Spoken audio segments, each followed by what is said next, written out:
This concept of choosing happiness to me is a step in the direction of having good mental and emotional hygiene. And this really impacts all of the rest of the aspects of our life. You're watching Developing Potential with Diana Keuilian. Welcome back, friend. Thank you so much for joining me today. Now, today we're talking about a topic that is so important to all of us, and that's happiness, because we all want to feel happy all of the time. But the sad truth is that most of us really rarely ever feel happiness. And when you think about how much we have these days and the modern conveniences and technologies that are at our fingertips, like I ordered groceries to my house last night. I didn't have to stop what I was doing to go to the store and pick out the things and come home. The groceries came to me and then I was able to make dinner. There are so many things today that are so convenient, and you'd think we should all be happy all of the time. And so today let's dive into really how can we feel happier instantly? And it's a mindset shift. And once you make it, we can feel happiness all the time. We can feel happiness every single day. And at the end of the day, that's really what it's all about. We all want to feel happy. Happiness is a feeling of joy, contentment, satisfaction, and fulfillment. And you know happiness because you've felt it before. Like it's this warm feeling. It's this absence of stress or worry or anxiety. And it's like a calm with this just happiness, right? This tickle, this wonderful feeling that you want to have. Now, most of us approach happiness with a faulty premise. And what I mean by that is we look at it as contingent on conditions, right? And this is very childlike, but I feel like the way that humans are just programmed is, I'll be happy when this happens. And I've done this so many times in my own life. One instance that comes to mind is this one year, I just decided to chop my hair off, and I chopped it really short. And I was convinced this was going to be the best haircut ever and I was going to love it. And as soon as I drove home, looked in the mirror, my family saw it, like instantly I knew, like, okay, this is a horrible decision. I shouldn't have done this. I don't like how it looks. And then I remember thinking, okay, it's going to take X amount of years to grow it back. I'm going to be happy when my hair's grown back. And there's been so many other times, like when I was recipe blogging and I thought, I just want to get published. Like, I just want that validation of having a cookbook in the bookstore, on Amazon. Like, once I do that, I'm going to have this feeling of happiness and it's just going to, it's going to sustain me. And of course, once that happens, there's the next thing and the next thing. And so when we allow our happiness to be contingent on conditions, it's very fleeting. And even just the first published book that I had, that I remember the box of books came to the house, and I was so excited and I opened it up and I did feel happiness for like 3 or 4 seconds. And then I opened it up and I started looking through it and I found a typo in my first published book and my happiness just like crashed down. And I was like, okay, now I want to do something else. I need something else to make me happy. And so we know that life is full of problems and conditions are never perfect. In Buddhism, we hear life is suffering. That's like the first thing that they teach you. And just from experience, even the best day of your life, there's problems that happen. And the conditions are never going to be exactly the way you want them to be. And so this brings us to this idea that maybe happiness is a choice. Instead of looking at happiness as something that happens once the outside world conforms to what we want, having happiness start within ourselves. And so looking at happiness as a mental habit that we learn and then we practice. So I want you to just let that roll around in your head for a minute, because it's so different from how we're really trained and raised to think about happiness, right? This is something that now is a responsibility that we have to choose happiness when the conditions are not perfect and when things aren't going exactly your way and when you haven't achieved the next thing on your list yet. It's choosing happiness in every single moment. So there's a quote that I read that's, "There's no way to happiness. Happiness is the way." So this taking responsibility for our own happiness, I like to think of hygiene. We think of hygiene physically, and we think of like, okay, I brush my teeth, I wash my hair, I take a shower, right? It's very understandable how to keep good physical hygiene. But then when we think about our mental hygiene, the thoughts that we have in our head, and then our emotional hygiene, and that emotional circuit, and how do we maintain and keep our thoughts and our emotions really clean and optimal. And so this concept of choosing happiness, to me, is a step in the direction of having good mental and emotional hygiene. And this really impacts all of the rest of the aspects of our life. Because, think about when you're around someone who's happy and they have positive energy and they have this aura about them of ease and of just they're light, they're happy, right? Like they're kind of beaming a little bit. Even just when you come into contact with them, you feel a little bit better because of that energy. So imagine choosing to put on that energy every single day for yourself and not waiting for things around you to line up the way you want them to then maybe put your toe into a little bit of happiness, like I did that day when I opened my first book. Like, okay, I'm going to try on this happiness feeling. And then it's like, nope, it's not perfect. I'm not going to go with it. So choosing to go with it every single day. And there's some ways to do it. I've got some ideas for you and some things that have helped me do this. So really this concept of being proactive with how you feel rather than reactive, and not being at the mercy of the conditions in your life. So this involves directing our thoughts because, we've talked about the dragon, which is that negative voice that can come up in your head. And the dragon's going to be there. He's going to pop up. And that dragon really likes to tell you when things are not perfect and that you shouldn't feel happy. And so it's about directing your thoughts.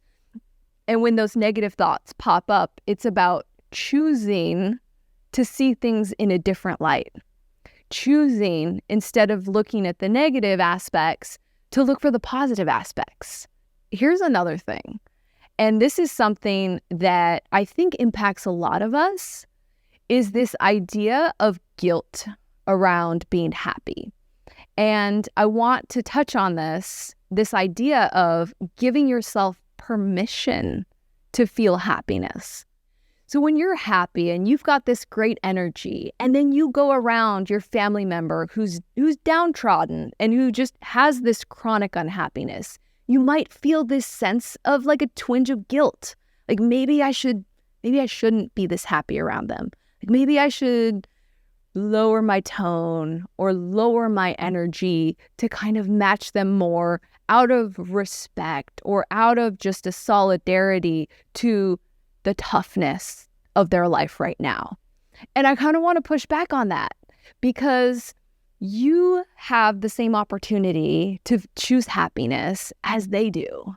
And when you enter that connection with a higher level of energy and with this positivity, it might rub off on them. It might not. They might be, too far gone in this feelings of unhappiness. But at the end of the day, this is really about your life. And by approaching every situation and every relationship with a higher level of energy and this happiness, like choosing to be positive, it's only going to benefit you and them in the long run. Okay, I have a whole list of ideas for you to put this into practice, because it's one thing to just say, hey, we should choose to be happy. But then it's another thing to put it into practice in your life and to come up with these habits and these strategies for tapping into your happiness. And I like to talk about the radiance that we all have within us. And the radiance is perfect happiness. Like, I truly believe there's perfect happiness inside of you right now that's just covered up. And so I have some practices that I want to share with you for uncovering and really tapping in to that happiness, that wellspring of happiness that you can enjoy and live in every single day. So the first one is gratitude. There's something about being thankful and really directing your thoughts, directing your heart towards looking at all the good in your life. For me, I always start with relationships, the people that make my life meaningful. My gratitude practice always starts there, the people that I love. And then it probably quickly moves to my pets, which are also, these creatures that I love that add this value to my life, and just focusing on what's important and what you're grateful that you do have. And this is like the opposite of sitting back and looking at the conditions and saying, I'm not happy because I don't have X, Y, and Z. This is sitting back and saying, wow, I'm grateful because I do have X, Y, and Z in my life. And these people and these things in my life, these experiences, this resilience that I feel in myself, like this stuff makes my life good. And focusing on that. However you want to do your gratitude practice, it's just finding the time, scheduling it in to really direct your thoughts towards what's going right in my life, what's good in my life. It's really hard not to feel happy when you're being grateful. Next one is to savor the moment, savor the good things. Yesterday, I was walking out of the gym and there were some birds chirping in the trees and the sky was blue. And I just stopped for a second. There was a nice little breeze. It's like, wow, the world is beautiful. There's so much amazing radiance around us. And then, just a moment, if you're drinking your coffee or drinking a cup of tea or sitting at your home and just things that you enjoy, it's about noticing what's good about this moment, looking for beauty in the world. It's really hard not to see it when you're looking for it because it's everywhere. So this being present in the moment and just savoring life, being alive, being in such a beautiful world, seeing the beauty, because it's also suffering. There's suffering, there's horrible things, but there's beautiful things, there's amazing things. So what are you choosing to look at in each and every moment? This is fun. Sharing with your family at the end of the day 3 good things that happened to you today, or 3 good things about your day. And this is mental and emotional hygiene. We're directing our thoughts, we're directing our conversation and our relationships towards positive things. It's really easy to feel happy at the dinner table when you're having a conversation about all these great things that happened today versus sitting at the dinner table and complaining about the things that went wrong in your life. It's a very simple shift, but it changes how you feel. Helping people, doing things throughout your day to help other humans is one of the easiest ways to feel happy. When we can, for me, I cook for my family all the time, and I make my kids this protein oatmeal every morning, and I love making it and then I put it in their little cups and we take it in the car to go off to school, and it fills me with happiness when I see, I know it's nutritious. I know they love it. I know they're enjoying it. And it was an act of service that I did for them.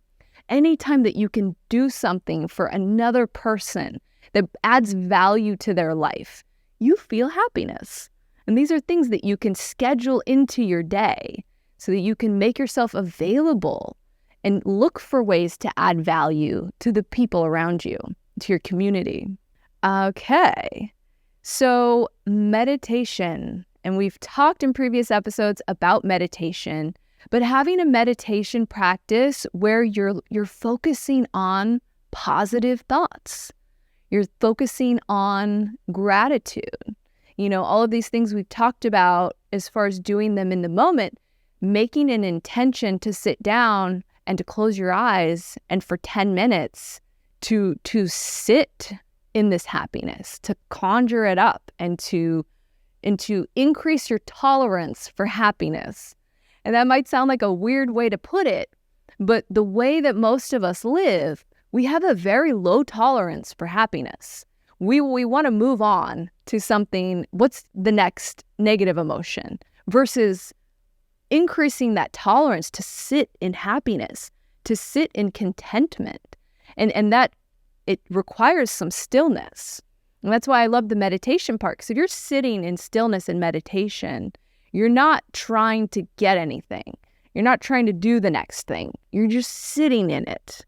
And so conjuring up those feelings of gratitude and happiness as you're sitting there. And here's a little technique that comes from DBT therapy. It's called helping hands. As you're meditating, if you just put your hands like this, like they're outstretched, your palms are up, almost like you're making yourself available and open.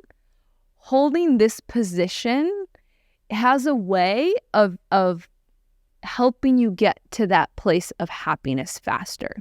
And then you can even increase that by just putting a small, like half smile on your face while you're meditating. You can have your eyes closed, but with your palms up and putting a smile on your face before you feel the happiness, but you're doing the physical act of this half smile, it communicates to your brain to be happy. And so you're setting yourself up, your physical body up to help that emotional network reach happiness. The final one, but I mean, there's millions and millions of ways to create happiness in your day-to-day life. But the final one I want to touch on is taking care of your physical body. So having a regular exercise practice, keeping your nutrition dialed in, like taking care with what you put in your body, getting plenty of water, hydration, not living in a chronic state of dehydration, which can impact happiness, and then getting enough rest. So taking good care of your physical body is going to help you to take good care of your mental and emotional health and allow you to choose happiness every day. All right, extra credit for today is to choose one of these practices for happiness that I mentioned or come up with your own. And it doesn't have to be a long time. It can be a 5 or 10 minute thing that you do, whether it be a gratitude, journaling, or sitting in a meditation of gratitude, or scheduling time to I'm going to be present. I'm going to spend 20 minutes in my backyard and I'm going to be present and I'm going to notice how beautiful the world is. So pick your practice and stick with it every day. Choose happiness. So thank you for joining me today. I appreciate every single one of you.